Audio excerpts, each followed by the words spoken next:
I think one of the most important sessions for today. I would like to welcome for the keynote address Shri Piyush Mishra ji, Advisor to Minister of State, Ministry of Micro, Small and Medium and Enterprise, Government of India. Can we have a huge round of applause?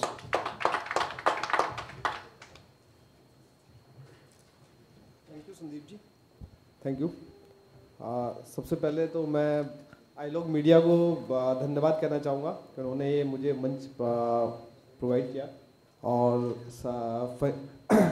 Faheem ji, respected Faheem ji, Abhijit ji, Vivek ji, Golok ji and Piyush Gupta ji, और साथ में बैठे हुए भाइयों और बहनों। तो सबसे पहले मैं कहना चाहूँगा कि मैं साहब का एडवाइज़र नहीं हूँ, सर मेरे एडवाइज़र हैं। मैं छोटी छोटी परेशानी सर के पास लेके जाता हूँ और सर एक सिंगल लाइन में ना उसका सॉल्यूशन देते हैं हमेशा मुझे कि भाई ये परेशानी है, इसका सॉल्यूशन क्या होना चाहिए। तो ऐसे ही वैसे तो हम लोग क्लाइमेट चेंज को बहुत सारे लोग मतलब मैं देखता हूँ जब भी किसी से बात करता हूँ तो क्लाइमेट चेंज को मानते नहीं हैं। लेकिन मैं आपको अभी जस्ट एक हफ्ते पहले की एक रिपोर्ट बताता हूँ कि हम लोग अभी पूरा वर्ल्ड ना 2 डिग्री सेल्सियस पे रोकने के लिए प्रयास कर रहा है कि भाई हम 2 डिग्री सेल्सियस जो प्री इंडस्ट्रियल लेवल था उससे 2 डिग्री सेल्सियस पे रोक लें, ठीक है। और इस साल का क्यूमुलेटिव डाटा है around the world 1.8 degree Celsius. मतलब आप समझ सकते हो कितनी बड़ी क्राइसिस खोपड़ी पे आ गई है, हमारे सॉरी सर पे आ गई है, ठीक है।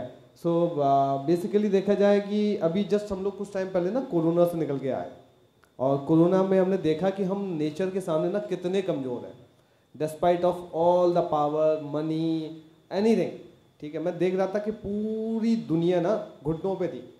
अमेरिका अपने आप को सबसे ताकतवर देश मानता है, विश्व मानती है, बट मैं नहीं मानता। और लेकिन मैं देख रहा था कि सबसे ज़्यादा क्राइसिस ना यूरोप और अमेरिका में थी। और वहाँ पे मैं देख रहा था कि भारत अपना छोटा सा देश, मतलब देखा जाए एक प्रकार से क्षेत्रफल के दृष्टि से और पॉपुलेशन की दृष्टि से सबसे बड़ा देश इस समय। तो हमारी देश की अगर हालत देखी जाए तो पर क्या बोलते हैं कि पॉपुलेशन डेंसिटी मतलब सबसे ज़्यादा हाई रही होगी, ठीक है। और कोरोना तो भाई लोगों के उससे ही फैल रहा था। उसके बावजूद मैंने देखा कि इन्फेक्शन रेट में भी नंबर्स हाई रहे होंगे, लेकिन हमारे सारे देश में जो मोर्टेलिटी रेट थी ना बहुत कम थी, ठीक है। वो शायद इसलिए थे कि हमारे जो प्रॉपर तरीके से हम शायद जैसा खाते हैं पीते हैं, जो हमारी इम्यूनिटी है उसकी वजह से हमारे ऊपर असर कम पड़ा। और सबसे ज़्यादा धन्यवाद तो उसके लिए माननीय मोदी जी को भी देना चाहिए, क्योंकि अगर मैं देखता हूँ कि उसकी जगह पे उनकी जगह पे कोई और सरकार रही होती तो शायद नंबर्स या फिर मैनेजमेंट बहुत गंदा रहा होगा, ठीक है। मैं करीब 2004 से बहुत क्लोजली वॉच कर रहा हूँ गवर्नमेंट को, गवर्नमेंट के जो बाकी सारे एक्शंस होते हैं उनको, ठीक है। तो देखा जाए कि 2004 से 2014 का भी शासन बड़े अच्छे से देखा मैंने क्लोजली, और 2014 से अब तक का देख रहा हूँ। सो बेसिकली मैनेजमेंट वाइज तो मतलब मोदी जी की स्केल का तो कोई जवाब ही नहीं है। एक समय था कि कोरोना के टाइम में मतलब हम लोगों ने सबसे ज़्यादा शायद वैक्सीन दी होंगी, ठीक है। और उससे पहले एक चेचक बीमारी हुआ करती थी जो कि इंसान को ना बदसूरत बना देती थी बुरी तरीके से। उस चेचक बीमारी का टीका आने में देश में करीब 35 साल लग गए थे, और आज हम हैं कि 103 कंट्री को हमने इस समय अपना टीका मतलब अपने देश में तो करीब 250 करोड़ डोज लगाई हैं, और उसके अलावा हमने करीब 103 कंट्रीज़ को पूरे विश्व में उनको वैक्सीन दी। वैक्सीन ही नहीं दी हमने, अमेरिका जैसे देश को ना मेडिसिन दी, जो मतलब एक पैरासीटामोल छोटी सी 1 रुपए की गोली होती है ना, ये उसके लिए भी मोहताज हो गए। तो देख सकते हैं कि अगर हम एज अ नेशन देखा जाए ना तो हमने लास्ट फ्यू इयर्स में ना काफ़ी अच्छी ग्रोथ की है। और नेशन ही नहीं है, मैं तो ये देख रहा हूँ कि मतलब क्लाइमेट चेंज ना इस समय कैंसर होता जा रहा है। और जब कोई अब सपोज कर लीजिए हमारे घर में किसी को कैंसर हो जाता है तो हम क्या करते हैं, हम उस समय पे कुछ मतलब किसी भी उसमें तो नहीं कर रहे होते कि यार भाई चलो ठीक है यहाँ से कर लेते हैं या उस पर कर लेते हैं। हम अपने सारे रिसोर्सेज पुट करते हैं उस इंसान के इलाज करने के लिए। तो आज ना वैसी समस्या आ गई है, और मैं ये देखता हूँ कि being a front runner of the economy, PSUs की ये सबसे बड़ी जिम्मेदारी बनती है, क्योंकि भाई मतलब इंडस्ट्रियल एरा अभी भले ही प्राइवेट सेक्टर में जा रहा हो, लेकिन अभी भी सबसे ज़्यादा फोर्स एंड पावर ना मेरे हिसाब से तो PSUs के पास भी है। इस समय सबसे ज़्यादा अगर रिसोर्सेजों का मतलब देखा जाए, नेचुरल रिसोर्सेज ना सबसे ज़्यादा PSU ने होल्ड भी किया और सबसे ज़्यादा उनको एक्सप्लॉयट भी किया। So basically it's our moral responsibility to just take a corrective measures कि भाई अब समय आ गया, कब तक हम चीज़ों पे को नगारते रहेंगे, क्योंकि इग्नोरेंस ही तो है, बोलते हैं इग्नोरेंस इज द ब्लिस, लेकिन कभी कभी ना इग्नोरेंस बहुत डेडली हो जाता है। और टाइम तो मतलब मैं जहाँ तक देख पा रहा हूँ, शायद मैं साइंस का स्टूडेंट हूँ और ब्रेन ड्रेन की अभी बात चल रही थी, सर ब्रेन ड्रेन पे बोल रहे थे, और ब्रेन ड्रेन का रीज़न भी है बहुत कुछ। कुछ लोग होते हैं कि ठीक है उनको मतलब पैसे या रिसोर्सेज से या अपॉर्चुनिटी से फर्क नहीं पड़ रहा, लेकिन मोस्ट ऑफ द पीपल जब IIT IIM जैसे कॉलेज में जाते हैं जहाँ प्रोफेशनल इन्वायरमेंट ही होता है, तो they just want to grab a best opportunity जो उनको जहाँ पे भी अवेलेबल मिलती है चले जाते हैं। लेकिन मैं ऐसे भी देखता हूँ कि कुछ लोगों को जो लगता है कि उनकी शायद नीड्स पूरी हो गई तो वो लौट के भी वापस आते हैं। तो हमें वही करना है कि हमारा अगर कुछ बेस्ट फ्रेंड चले गए बाहर तो हमें उनको बाहर से वापस लेके आना चाहिए और एक कलेक्टिव मेजर्स के फॉर्म में देश का निर्माण करना चाहिए।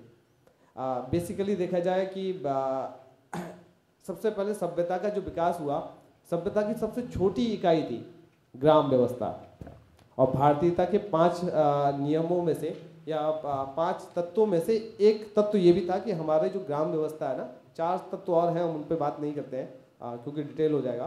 तो 5 तत्वों में से एक तत्व था ग्राम व्यवस्था।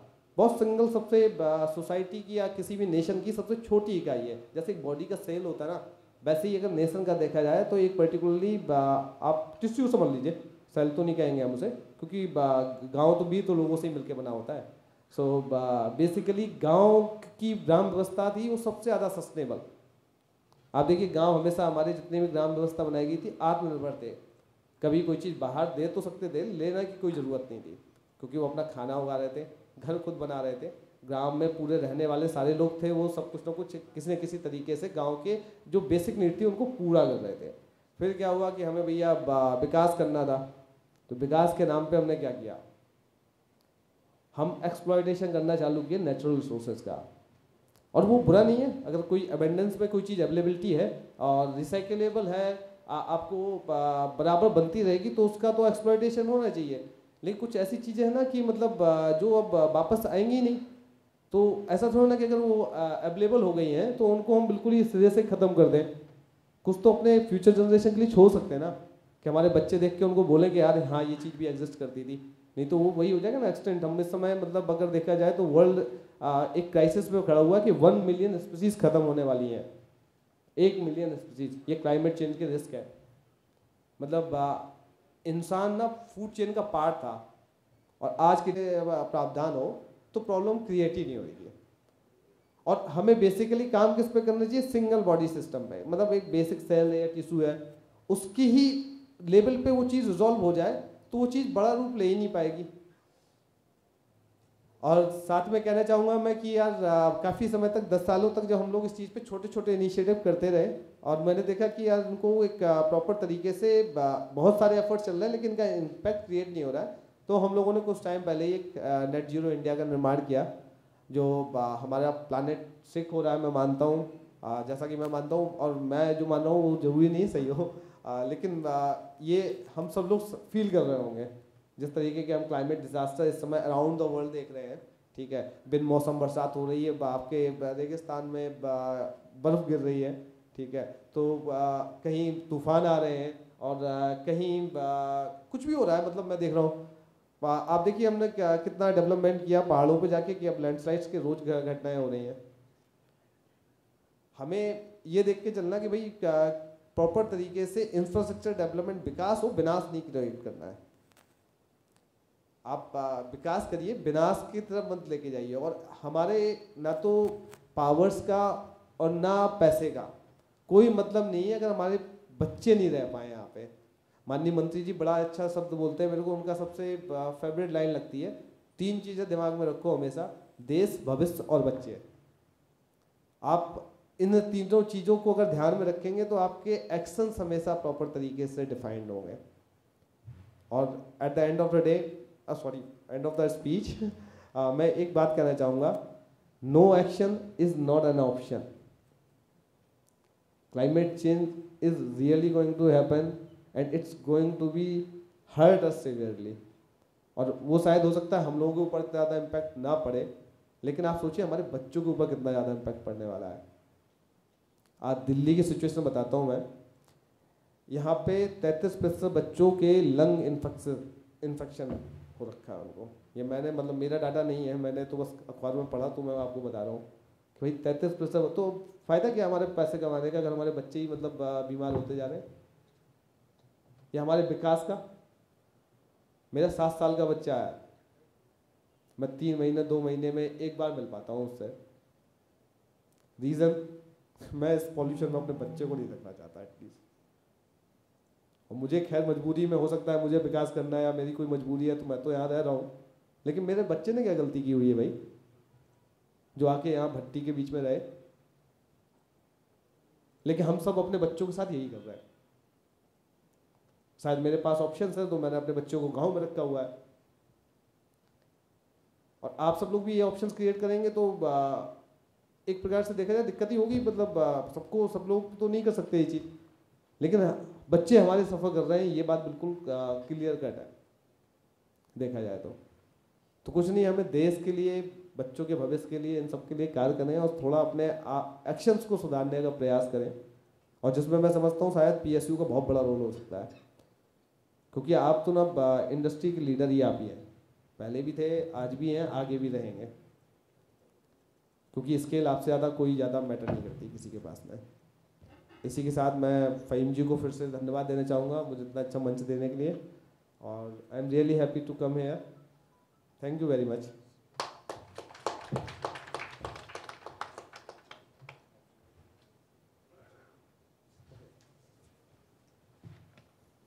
सॉरी, आप लोग अगर देखना चाहें तो कभी netzero-india.org करके मेरी डोमेन है, मेरी क्या डोमेन, देश की डोमेन है, ठीक है। आप कभी सर्च कीजिए और लगता हो कि हम आपको किसी भी तरीके से असिस्ट कर सकते हैं आपकी सस्टेनेबिलिटी की स्टोरी को डिज़ाइन करने में, so please do reach out to us. Thank you very much.